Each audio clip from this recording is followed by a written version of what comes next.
केसरकर शालेय शिक्षण मंत्री असताना रोहित आर्यानं उपोषण केलं होतं. सरकारने 2 कोटी थकवल्याचा रोहित आर्यानं आरोप केला होता. अनेक बैठका होऊन देखील कार्यवाही न झाल्यामुळे केसरकर यांच्या निवासस्थानाच्या बाहेरही रोहित आर्यानं उपोषण केलं होतं.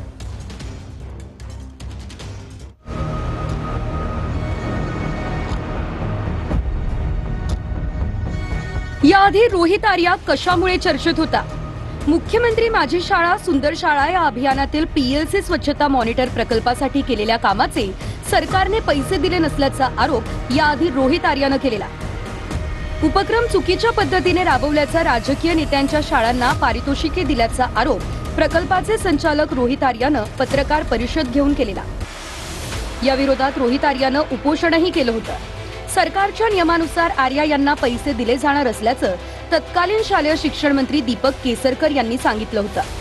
तत्कालीन शालेय शिक्षण मंत्री दीपक केसरकर यांच्या सूचनेनुसार रोहित आर्यानं 2022 मध्ये स्वखर्चानं हा प्रकल्प राबवला.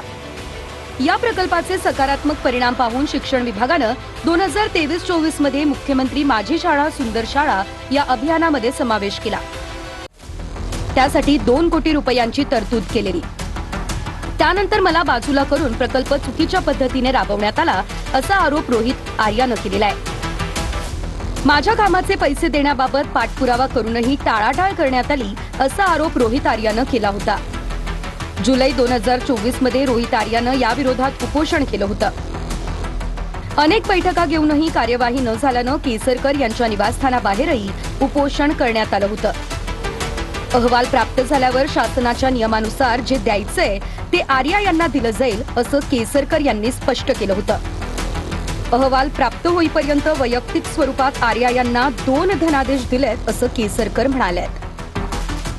रोहित आर्या हे स्वच्छता मॉनिटर नावाचं त्यांचा एक कन्सेप्ट होता आणि आपली जी माझी शाळा सुंदर शाळामध्ये सुद्धा त्यांना काही काम देण्यात आलेलं होतं, परंतु त्या लोकांकडून त्यांनी डायरेक्ट पैसे घेतले अशा स्वरूपाचं त्यांच्याबद्दल डिपार्टमेंटचं मत होतं.